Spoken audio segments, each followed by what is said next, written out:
What are some things you think are going to continue to hold true no matter how much technology advances? I kind I of know where think you might go with that, but I'm just curious.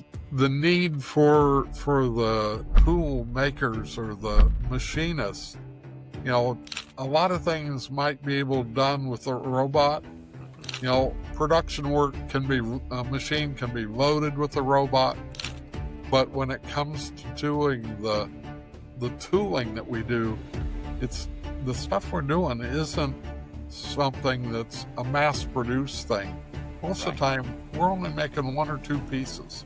Right. So you've got setups to make and programs to write, and those get easier to do, but it's not something that I see where a robot can replace the machinists that we've got.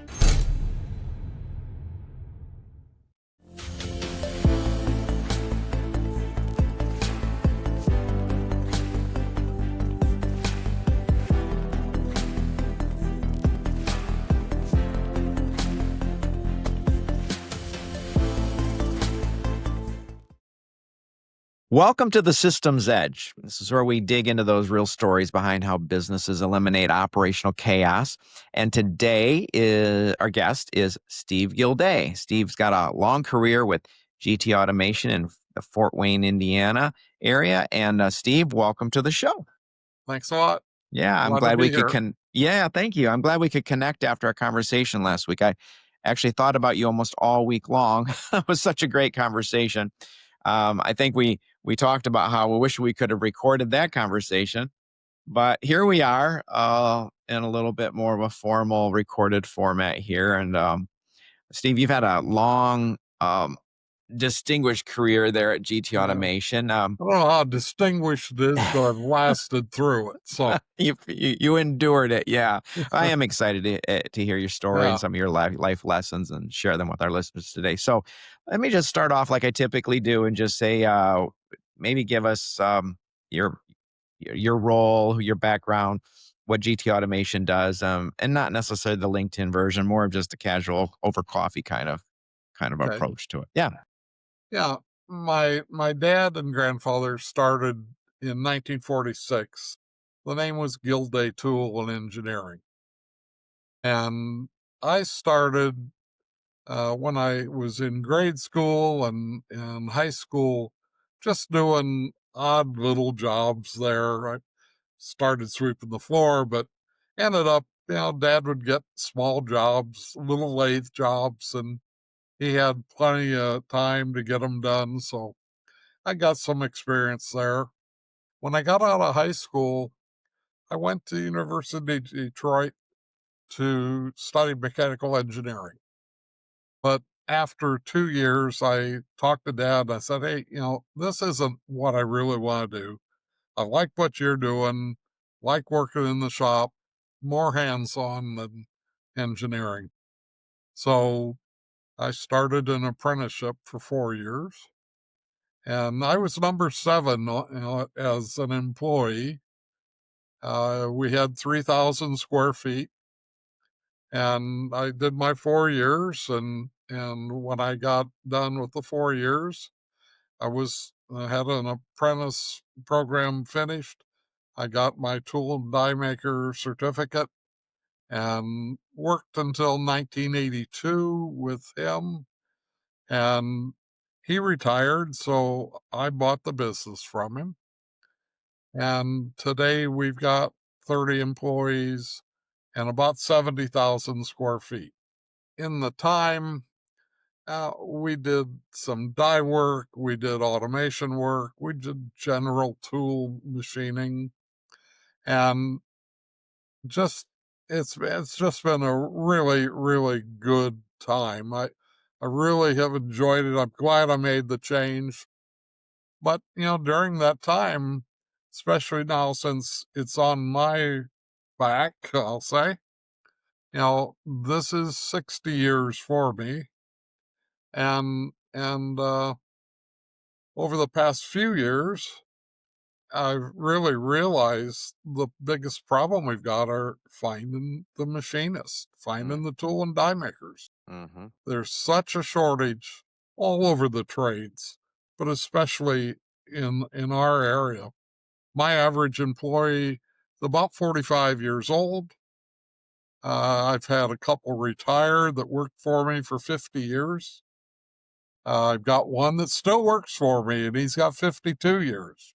Mm-hmm. So, the guys we hire, we don't let go.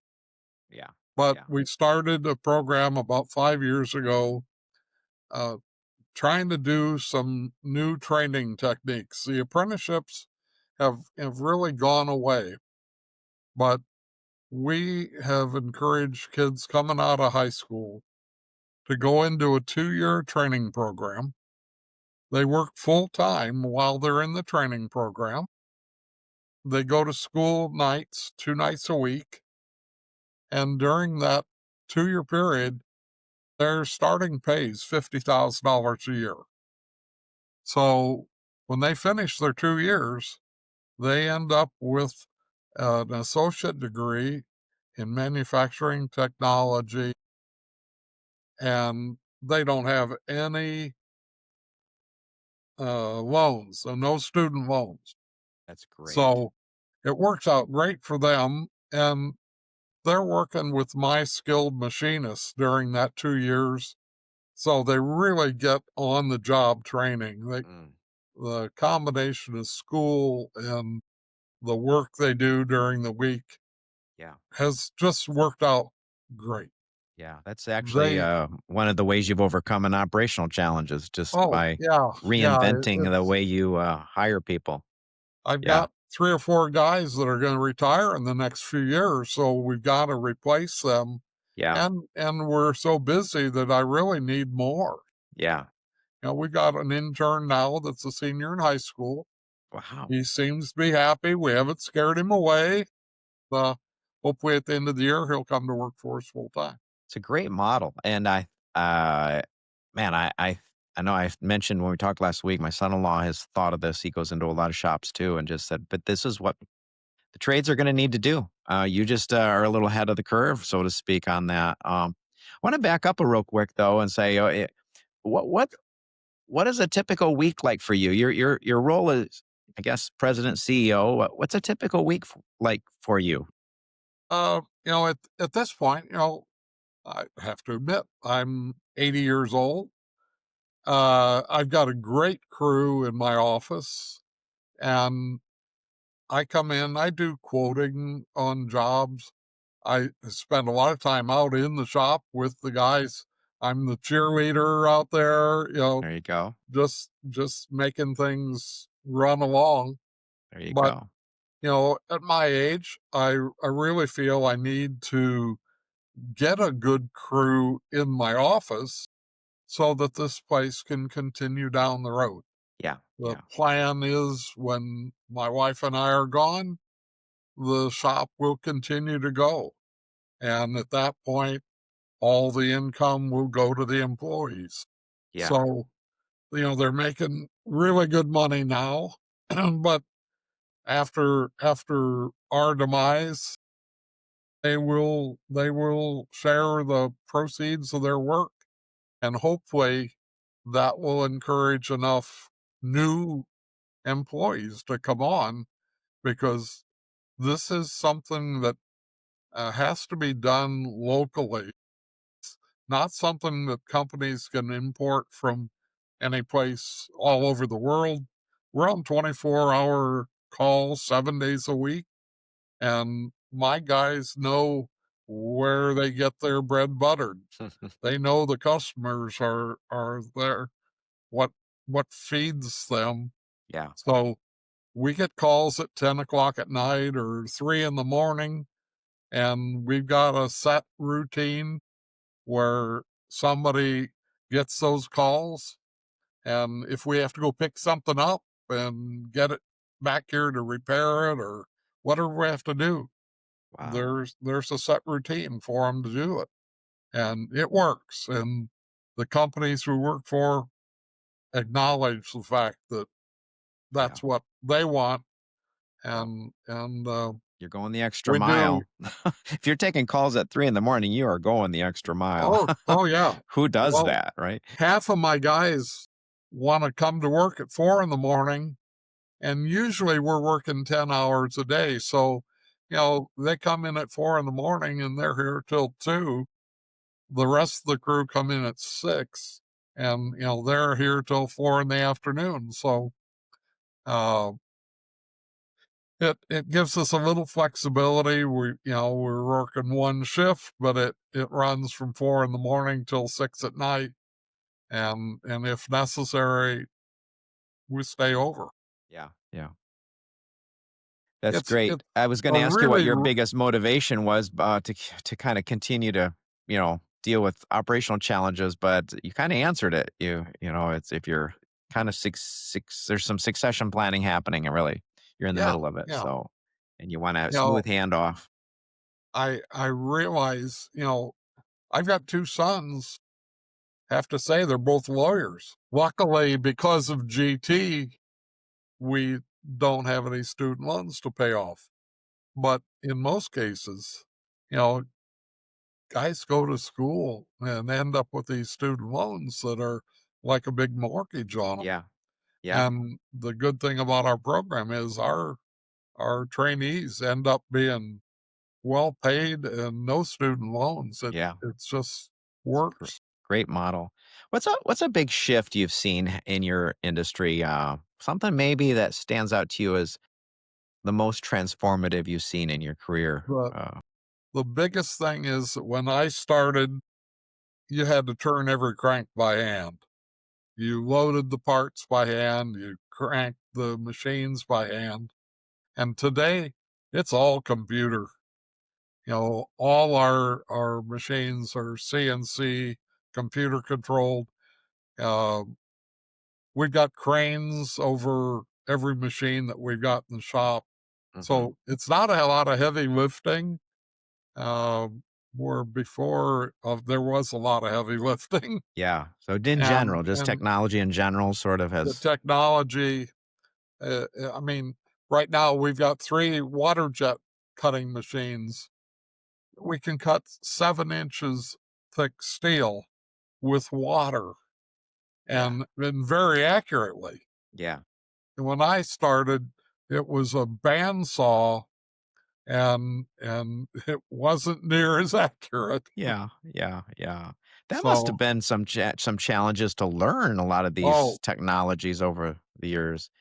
I mean, that's the a big leap. changes That's have a big been. leap what you just described there, Pardon me? so that's a big leap. Uh, Oh, it is. It's a tremendous leap. yeah. And we still have a couple of those old manual machines. Occasionally we have something we need to do like that. Yeah. Yeah. But most of the guys that are going through the training, they get some experience on those, Yeah. but Yeah. 90% of the work they do Yeah. is all key button. Reminds me of the print shops, right? We use a Yep, local printer here because we're a yep, software development company. We do marketings, and I'm like, in fact, these notepads I've got right on. And it's an old shop, and it's got some old and some new technology in there. yeah, Yeah, for yeah. sure. Do you think We there's have a a we what's that? have Oh, go ahead. 4 uh 3D printers. Okay. So, we do some of that. The EDM machines, electrical discharge machines, were a big boon for the tool and die business. But now the water jets are nearly as accurate as those, but they're way more speedy, and that helps a lot. Yeah, yeah. But When it comes to operations over your career, were there some blind spots maybe you missed? That, you could have maybe saved well, yourself some headaches. we started when I started. We were building a lot of dies, stamping dies for electrical components and stuff like that. That work went to China. So, although we still, even today, do some die work, we went to doing automation work, building machines for everything from a machine that chewed gum and checked the nicotine content for some laboratories to a machine that put the floors in semi trailers, which was a gigantic, I mean, 60-foot long piece of equipment. So we've done the gamut there. Today we've got a part that's on its way to Jupiter with SpaceX. Wow. So, Congratulations. you know, That's awesome. there's such a variety of different types of work, and it really is part of the rewarding part Mm, of the trade. yeah. Yeah. The employees get to see some pretty interesting things that they they made and what they do and where Yeah. they're going. So Yeah. You probably never thought in your career you'd be making a part that's going out into outer space all the way to Jupiter. not a chance. No, no. One thing though we did see at the beginning was hip joints. Oh, When we oh were yeah. running the manual machines, we did prototype hip joints for doctors, Okay. and they were really difficult work. Now they'd be no problem with the computer controlled machines, but to do them on the manual machines, Yeah. it was difficult. Yeah. Yeah. What But types it of shows the skill levels of the nah, employees. that's true. That's true. Yeah, everybody's has to grow with all this technological. Yeah, everybody's forced into it to survive and to keep the paycheck coming in. So, internally, what types of business systems? I guess when I say business systems, I think in terms of software systems. Accounting, ERP systems. Did you build your own ERP system? Did you take and We actually did. buy We one? started in the mid '70s Hmm. developing actually the program that we still use. We track every hour that's put on a job, all the material that goes in the job, who worked on the job, and all the information we need so that, for one thing, we were able to check to make sure how our quoting did. But because just about every job we do is a quoted job. And so that puts the burden on us. And, the gentleman I've got that's been with me 52 years now, that's where he has settled into after a career actually on the machines. His primary job is estimating the cost. And when we give a customer the cost for a job, that's it. We aren't like the government that you can get extensions. Yes, yes, So, yes, yeah. Every but automation shop I've been in, I've heard, that rule right there is probably the most critical because you can't afford to get it wrong. You just oh, can't. yeah, yeah, the experience of being on the shop floor is really a necessity there. And, that's a hard thing, just like now as we try to add to our resources in the office, the hardest part is taking a skilled machinist off the floor and bringing him to the office Mm, to do a job like estimating or the foreman's job, because you're losing so much skill on the floor. And that's why we've got to get these young machinists trained and up to right, speed. right. Now, did you say you did build your own? You just use like paper in the beginning, but then Yeah, we at some started. point you'd Yeah, use my spreadsheets and dad then, used to have a little file card box that he kept track of all his information on. But we actually started. I had a brother-in-law that was really early on good on the computer, so we started gradually keeping track of stuff and have added to it over the years. You know, it's worked well for us. There's a lot of ERP systems out there, but we're happy with what we got. great. But Yeah. I always tell and people that now if it the works, it works. software programs Yeah. Yeah. for the CNC equipment Yeah. uh, are just such a big help. You know, when I was doing it, you had to write the CNC, or they were NC programs at the time. You had to write them by hand and add the numbers all up to make sure they all worked out. Now with the CNC software programs, Hmm. You can draw the pictures on the screen. You can import the pictures on the screen. You can just really, really save so much time and be so Absolutely. much more accurate. Yeah. Are there any systems you guys have that you wish they talked better together, or that you wish it did something that it doesn't do, or do you guys have an internal person that just says, "Well, I can do that for you"? We've got I I've got an IT person Nice. that we hired just as a contractor. My son-in-law worked for me for a few years, and he was an IT person, but he and my daughter decided to move to California a couple years ago, so kind of had to cover for him. So Yeah. Another person you had to cover for, yeah, right? yeah. Yeah, absolutely. So, yeah, because we do a lot of software in environments like that, the questions that when I think of software business in terms of business systems, it's there's just so many manual things happening that can be automated, but it's picking that one where there's return on investment, right? Like if I can see AI coming into play yes, yes, you knew all where I over was the going, didn't you? place. Yes, it's going to be a an adjustment.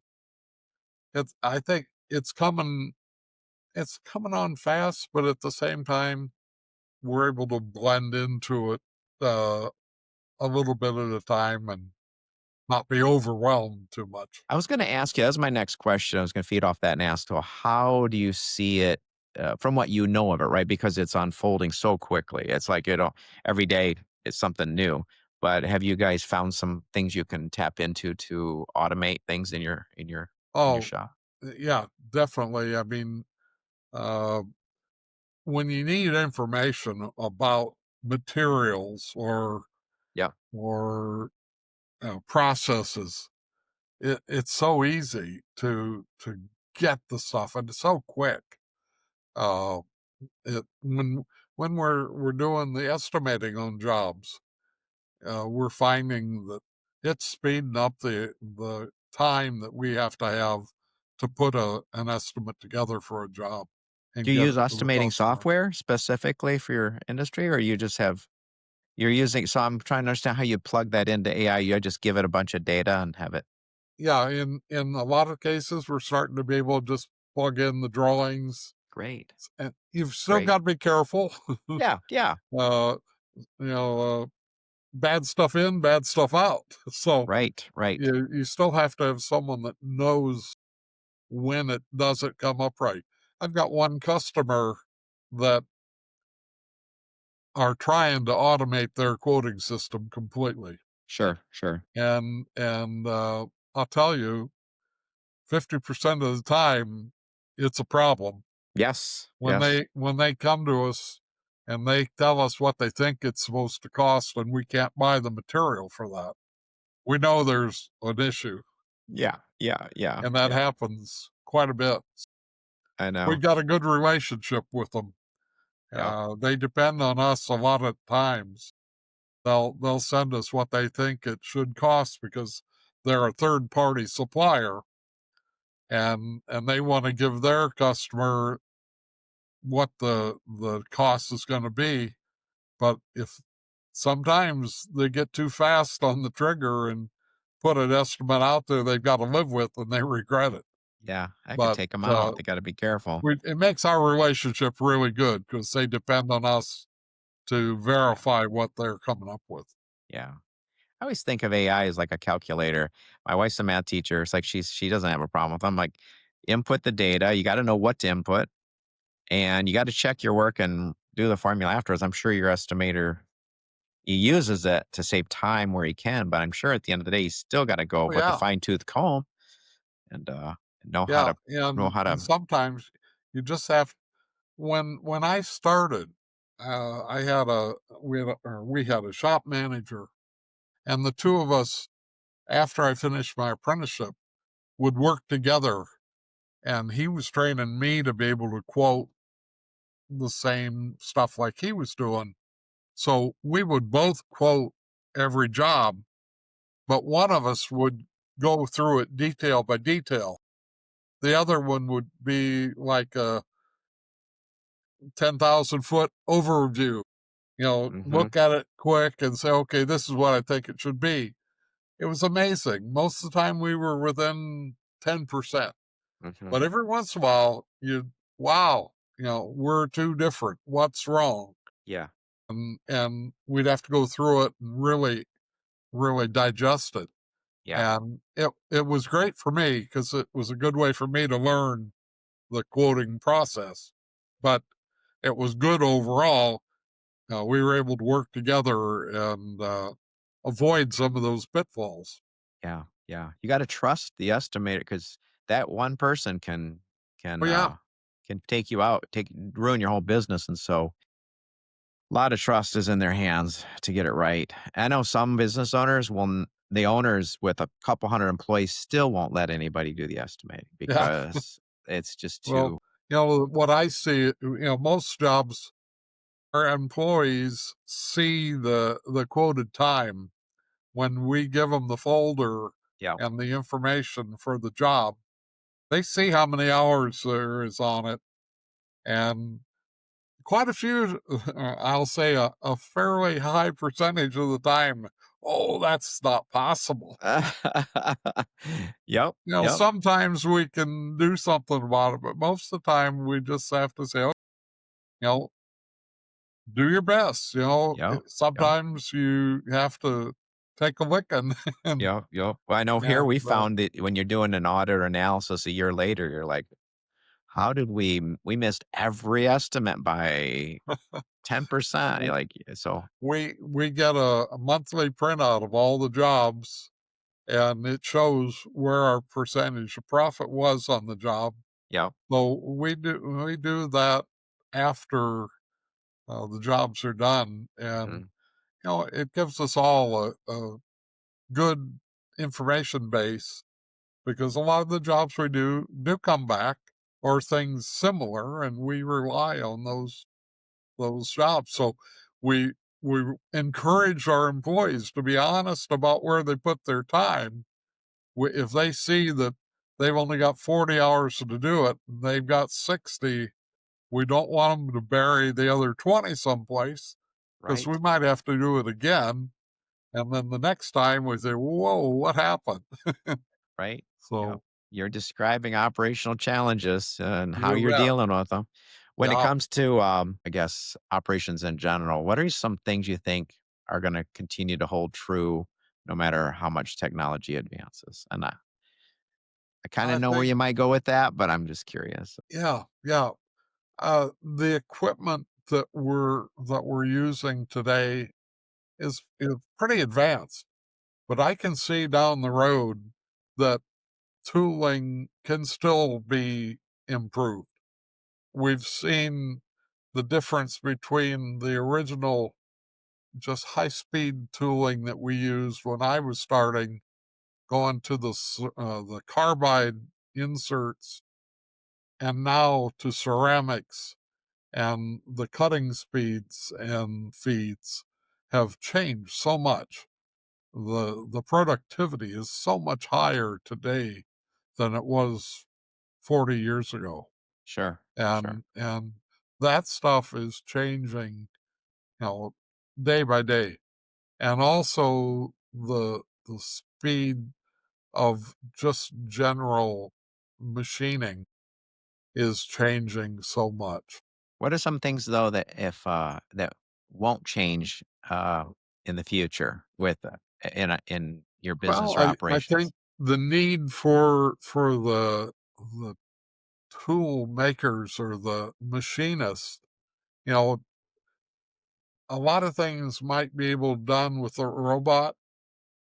Production work a machine can be loaded with a robot, but when it comes to doing the tooling that we do, it's the stuff we're doing isn't something that's a mass produced thing.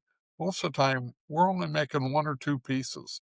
Right. So you've got setups to make and programs to write, and those get easier to do, but it's not something that I see where a robot can replace the machinists that we've got. And if they Uh, ever do, it'll be well after there's billions of them on the planet Oh, already, yeah, because I you'll have heard. to send him to trade school, like Yeah, yeah, yeah, the people we've got have, they get more training all the time when we get a different piece of equipment or a yeah. new control system on a machine. We send them to school to get that training they need. It's interesting point you bring up when it comes to robots is that or AI, because we do some AI work and you have to train it, and the more data you give it, the better it gets. But if you're doing, you just made a great point. If you're doing a one-off product and it's completely custom, there's no data to give it in advance. So Yeah, what does it yeah, learn from? that's I think, whether it's our machinist trade or a plumbing and heating, air conditioning trade, those things are things that we have to replace these people that are retiring. Yeah. You know, if you come to need a plumber and they can't send a robot out to diagnose your air conditioning or your a leak in your plumbing, so they uh, there's such a demand for those, and I'm hoping that people are starting to see the demand for the trades. I think Do the you the think that schools are starting to get back to yeah, that. there seems to be, at least in my opinion. Do you think that the vacuum that you've described in the trades or the hole that's there now and it might get big, probably will get bigger, could be filled as maybe the robots start doing more of the mundane things, which opens up opportunity for the people who are, packing and doing some of those things could walk into those trades in an environment like you're in, right? Yeah, Maybe they're yeah, doing something that is a little more rote, and now they have an opportunity because they're already there. They could learn on the job and do what the robot couldn't you do. know, we have a couple welders full time, and robots do a good job of welding on a production line, but when we're building a machine, a one-off, somebody has to program that robot to do it, and somebody has to put all the pieces together so that it can be welded. And al- although there's so much the robots can do, there's a limitation there, and you need the skilled workers to handle that. Somebody's have to build the robots too. Yeah, yeah, you make such a great point that uh, the automation shops will probably be the last to get taken over by all this stuff because it's completely custom to the Oh, yeah. yeah, yeah. If you could give one piece of advice as we wind down here to maybe younger people who want to maybe lead operations in some level, not everybody's got family opportunity, but you've Well, done it all. You worn a lot of hats there. Uh, you know, and I they think wanted to maybe that's also transform their business, a little bit. part of the issue with our machinists. If they don't have a dad or an uncle or somebody they know that is in the machining trade, they don't know anything about it. And I'm hoping that the career people in the high schools start to put out some information so that the young students can get some idea of what the availability is. How so many of the college kids are coming out and can't find a job, Yeah. and if they do, it might not pay enough to pay their student loans off. Here, if we can get somebody into our trade, they don't have the student loans to worry about, and they've got a career path that not only is rewarding financially, but I think it's rewarding mentally, and when they go home at night, they have some feeling of accomplishment. Yeah, yeah. I imagine there is in your line of work. You get done, and it's such a good feeling, like any of the trades. You could just it's very easy to see start to finish. putting up a home or something. It's such a great feeling. Great feeling. I'm sure that's been a part of what's driven you all these years too. Um, so finally, I guess my last question might be, what's something outside of work, maybe a book, a habit, an experience that's kind of shaped how you think about leadership and maybe operations? Well, I started out as a Boy Scout and worked my way up to be an Eagle Scout. Both my sons have done the same. My son-in-law has done the same.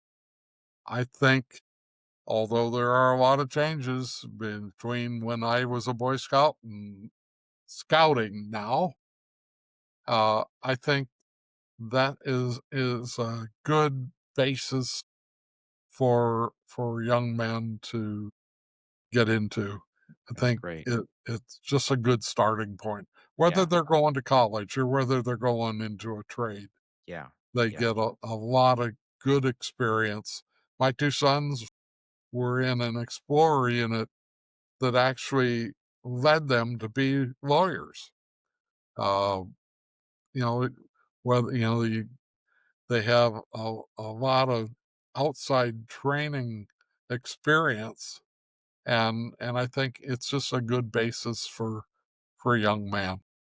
That's great. I've never heard anybody point to make that correlation between scouts and Yeah, it motivating when them to become when lawyers. my That's sons great. were in the Explorer, it's the kind of the high school age group.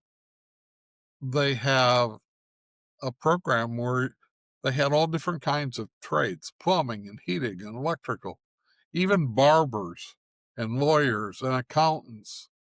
And they would go for one night a week and have these individuals donate their time to show them what they did is that part of their trade or Right. their degree. And I think, it just gives some idea for the high school students, where to aim for when they go to college, and then after 4 years aren't sure just what they want to do. That's not a good use of the 4 years. Yeah, that's great. That's great exposure. Wow. So good. Wow, that's all good stuff. There are so many nuggets in this today. I'm really appreciate you taking time to be here today. It's been fantastic. Really Appreciate has. And being able to tell my story. yeah, and there's so much wisdom. And it's neat because these the way this formats these days, this can live on, right? It's just it spreads and I don't know Hopefully someone will see it and exactly. decide to look into being a machinist. Exactly, and if they wanna connect with you on that, GT Automation in Fort Wayne, Indiana, come talk to us about if that's a career path, right? That would be great. There you go. Yeah. Good. Well, I appreciate it. Thank you so much. And I'm just gonna click the button and end it right now, but wish you well in the rest of what life holds for you. Thank you. All right. Hey, thanks so much.